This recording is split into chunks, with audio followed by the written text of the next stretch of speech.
sa inyong lahat. Ako si Francesca Magdalene R. Vergara. At ako si Gwen Evelyn Sebok de Villa. At kami naririto upang ipahayag ang mga hakbang sa pagsulat ng palarawang sanaysay. Bilang panimula, mahalagang may sapat na kaalaman ang litratista, manunulat, mamamahayag at mag-aaral sa pagbuo ng isang palarawang sanaysay. Magmula sa pagtukoy sa layunin ng pagsulat ng palarawang sanaysay patungo sa hakbang kung paano ito isasagawa. Ang palarawang sanaysay isang uri ng pagsulat na naglalarawan ng tao, bagay, lugar o karanasan upang magbigay buhay sa isipan ng mamabasa. Sa bahaging ito, tatalakayin natin ang mga hakbang sa pagsulat ng palarawang sanaysay na magsisilbing gabay upang maging malinaw at maayos ang pagpapahayag ng mga ideya at damdamin. Ang mga taong maaaring sumulat ng palarawang sanaysay ay mga photographer o litratista. Ang mga litratista ay mga taong kumukuha ng larawan.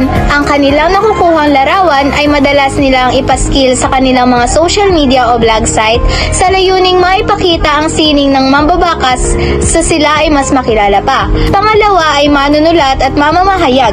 Maaari ding magsulat ang mga professional na manunulat sa isang palarawang sanaysay. Ang mga mamamahayag ay kadalasang bumubuo ng palarawang sanaysay upang makapaghatid ng tunay na balita sa mga mambabasa. Ang pangatlo ay mag-aaral. Maging ang mga mag-aaral ay may pagkakataon ding sumulat ng palarawang sanaysay bilang output sa isang kurso, libangan at pagiging kasapi ng journalism sa kanilang paaralan.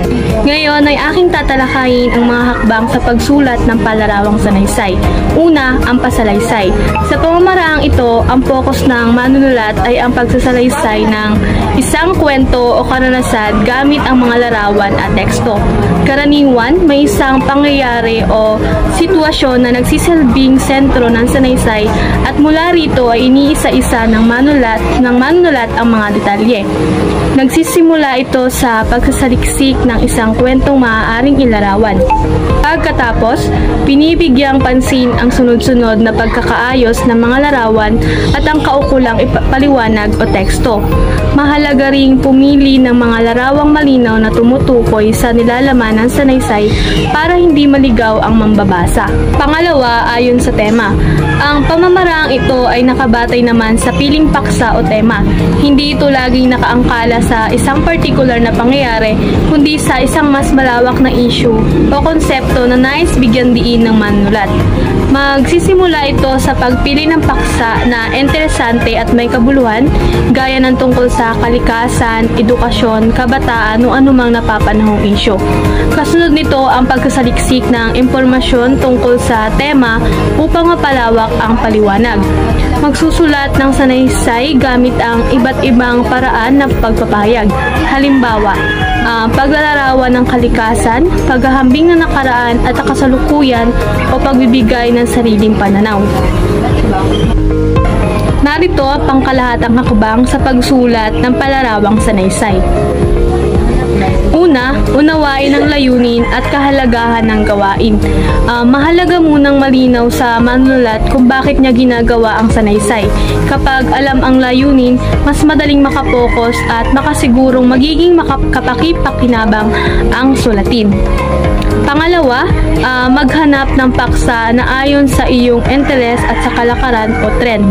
Ang paksang naaayon sa interes ng manunulat ay mas madaling sulatin dahil may kasiglahan at idea na agad.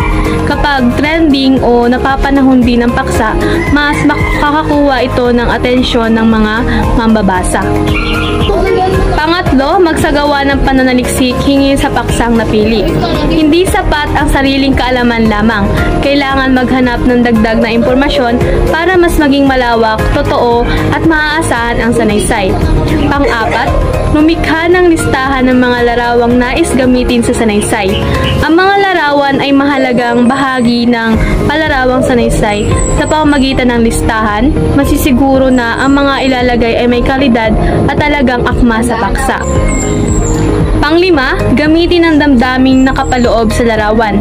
Ang larawan ay hindi lang simpleng imahe. Nagdadala rin ito ng damdamin at mensahe. Ang manunulat ay kailangan gamitin ito upang makadagdag ng lalim at emosyon sa sanaysay. Pang-6, Pang-anim, hanapin ang mga larawang nagpapakita ng tunay na kwento upang mas madaling ilagay sa sanaysay. Kapag ang larawan ay totoo at may sariling kwento, mas nagiging makabuluhan ang sanaysay. Nakatutulong ito upang maging mas mabuhay at mas madama na mambabasa ang nilalaman. Narito ang mga teknik sa pagsulat ng palarawang sanaysay. Kaakibat ng kaalaman sa mga hakbang ng pagsulat ng palarawang sanaysay ay ang mga dapat isaalang-alang at tandaan sa pagbuo nito. May mga particular na gabay sa pagsulat ng palarawang sanaysay na makakatulong upang makabuo ng isang epektibo at mahusay na palarawang sanaysay. Makikita ito sa ibaba ng sumusunod na teknik sa pagbuo nito. Kilalanin kung sino ang mga mambabasa na makakatulong na malaman ang target na audience upang maangkop ang iyong isusulat, gayon din upang maangkop ang interes nila. Sa pamamagitan ng pagkilala sa mambabasa ay matitiyak ang layunin sa pagsulat. Pangalawa, malinaw ang mga larawang gagamitin. Ang isang mahusay na manunulat ay isinasaalang-alang ang mga larawang gagamitin, ang linaw at ang pixel nito upang lumutang ang ganda ng sulatin. Bigyang konsiderasyon ang mga anggulo, framing, posisyon at kulay ng larawang gagamitin. Pangatlo, nakadepende sa mga manunulat ang haba o ikli ng pangalawang sanaysay. Wala sa haba o ganda ng sulatin, depende ito sa layunin at bisa ng salita na ginamit ng mga manunulat. Pang-apat, may kaisahan ng larawan at sanaysay. Ang larawan at ang sanaysay ay kinakailangan magpakita ng konsiderasyon o ugnayan sa isa't isa upang maging makabuluhan ang sulatin. Upang magkaroon ng maayos na daloy ang sulatin ay ayusin ang mga larawan ayon sa lohikal na ayos nito. Maglagay ng angkop na caption o directions na magpapatunay ng diwa ng larawan. Maraming salamat sa inyong pakikinig.